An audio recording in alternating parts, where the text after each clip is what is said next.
আসন্ন ত্রয়োদশ জাতীয় সংসদ নির্বাচন ঘিরে রাজনীতির অন্দরমহলে শুরু হয়েছে নতুন এক সমীকরণের খেলা। চলছে নানা চুলছেরা বিশ্লেষণ আর দৌড়ঝাঁপ। ইসলামী দলগুলোকে নিয়ে গঠিত হওয়ার কথা ছিল একটি বৃহৎ জোট, নেতৃত্বে থাকবে জামায়াতে ইসলামী। কিন্তু সময় যত গড়াচ্ছে ততই পরিষ্কার হচ্ছে ঐক্যের প্রশ্নে দেখা দিয়েছে ফাটল, আর ভেতরে ভেতরে জমছে অবিশ্বাসের কালো মেঘ। জামায়াতের নেতৃত্বে ইসলামী জোট, এটাই ছিল প্রাথমিক রূপরেখা। কিন্তু ইসলামী আন্দোলন বাংলাদেশ, জমিয়তে ওলামায়ে ইসলাম, এমনকি হেফাজতে ইসলামের ভেতর থেকেও উঠে এসেছে আপত্তির সুর। কেউ বলছে জামায়াতের নেতৃত্ব মানেই আদর্শের আপোষ, কেউ বলছে নেতৃত্বের নামে রাজনৈতিক কৌশল। একাধিক দলের শীর্ষ নেতারা নিশ্চিত করেছেন অন্তত এখনই জামায়াতের নেতৃত্বে কোনো জোট হচ্ছে না। তবু থেমে নেই জামায়াত। দলীয় সূত্র বলছে ইতোমধ্যেই 298টি আসনে প্রার্থী বাছাই শেষ। ইতিহাস বলছে 1996 সালের পর এককভাবে কোনো নির্বাচনে যায়নি দলটি।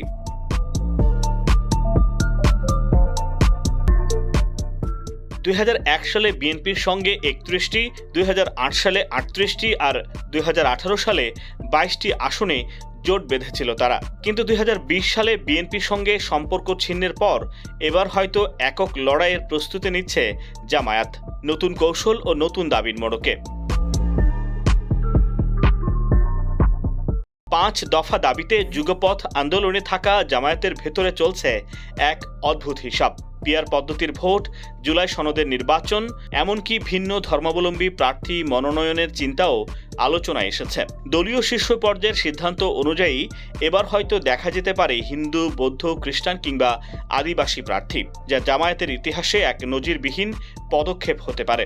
প্রশ্ন উঠছে, এটি কি কৌশলগত রূপান্তর নাকি রাজনৈতিক প্রয়োজনের বাধ্যবাধকতা? কিন্তু ইসলামী রাজনীতির অন্য প্রান্তে চলছে ভিন্ন সুর। হেফাজতে ইসলামের আমির শাহ মহিবুল্লাহ বাবুনগরী প্রকাশ্যে ঘোষণা দিয়েছেন, কুফরি যাতে প্রতিষ্ঠা না পায় সেজন্য ভোট দেয়া যাবে না। এই বক্তব্যে উত্তপ্ত হয়ে ওঠে ইসলামী রাজনীতির অঙ্গন। যদিও সংগঠনের যুগ্ম মহাসচিব মামুনুল হক বলেছেন এটি হেফাজতের অবস্থান নয়, আমিরের ব্যক্তিগত মত।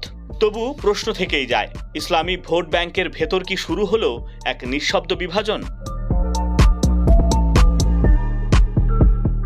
অন্যদিকে ইসলামী আন্দোলন বাংলাদেশের আমির ও চরমোনাই পীর মুফতি রেজাউল করিম সাফ জানিয়ে দিয়েছেন, কোনো ইসলামী দলের নেতৃত্বে তারা জোট করবেন না, বরং আসনভিত্তিক লিয়াজু কমিটি গঠন করে নির্বাচনের প্রস্তুতি নেবেন। অর্থাৎ ঐক্যের কথা যত বলা হচ্ছে, বাস্তবে চলছে সমন্বিত বিচ্ছিন্নতা। আর এই বিচ্ছিন্নতাই হয়তো নির্ধারণ করবে ইসলামী রাজনীতির ভবিষ্যৎ দিক চিহ্ন। জমিয়তে ওলামায়ে ইসলামের মহাসচিব মাওলানা মঞ্জুরুল ইসলাম আফেন্দি বলেন, তাদের অবস্থান স্পষ্ট। এমন কোনো জোটে তারা যাবে না যার ফলে ইসলামী শিক্ষা ও সংস্কৃতি ঝুঁকির মুখে পড়ে। বিএনপির সঙ্গে জোটে অন্তত ধর্মীয় ক্ষতি নেই বলেই মনে করেন তিনি। কিন্তু জামায়াতের সঙ্গে সেখানেই আছে মতাদর্শের সংঘর্ষ আর নেতৃত্বের প্রশ্নে তীব্র সংশয়।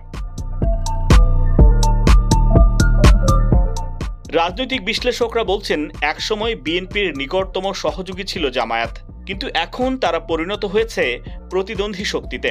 পিয়ার পদ্ধতি নিয়ে মতপার্থক্য, নেতৃত্বের প্রতিযোগিতা এবং মতাদর্শগত টানাপোড়েন, এই 3 কারণে ইসলামী জোটের ঐক্য বারবার ভেঙে যাচ্ছে। 10টি নিবন্ধিত ইসলামী দল এবং একাধিক অনিবন্ধিত সংগঠন, কিন্তু ঐক্যের জায়গায় দাঁড়িয়ে আছে সন্দেহ, দ্বন্দ্ব আর কৌশলগত অবিশ্বাস। জামায়াতের নায়েবে আমির ডাক্তার আব্দুল্লাহ মোহাম্মদ তাহের অবশ্য বলছেন, এখনো সময় আছে, সমঝোতা হলে প্রার্থী প্রত্যাহারেও তারা প্রস্তুত। কিন্তু রাজনৈতিক অঙ্কে দেখা যাচ্ছে ভিন্ন চিত্র। পিয়ার পদ্ধতি নিয়ে বিরোধিতা করছে অনেক ইসলামী দলই, যার মধ্যে এনসিপিও আছে। অর্থাৎ একই দাবিতে আন্দোলন, কিন্তু একই ব্যানারে এক হওয়া এখনো দূরের স্বপ্ন। সবশেষে প্রশ্নটা থেকেই যাচ্ছে, ইসলামী রাজনীতির এই বিভক্তি কি শুধুই মতাদর্শের লড়াই, নাকি এর পেছনে কাজ করছে অন্য কোনো অদৃশ্য সমীকরণ? নির্বাচনের কাউন্টডাউন শুরু, কিন্তু ইসলামী রাজনীতির ভেতরকার রহস্য এখন উন্মোচিত হয়নি। এই বিভাজনের পেছনে কারা চাল দিচ্ছে, আর কে হতে যাচ্ছে এই অঙ্কের শেষ বিজয়ী, তার উত্তর হয়তো লুকিয়ে আছে আগামীর নির্বাচনের ফলাফলে। CRD news, Dhaka.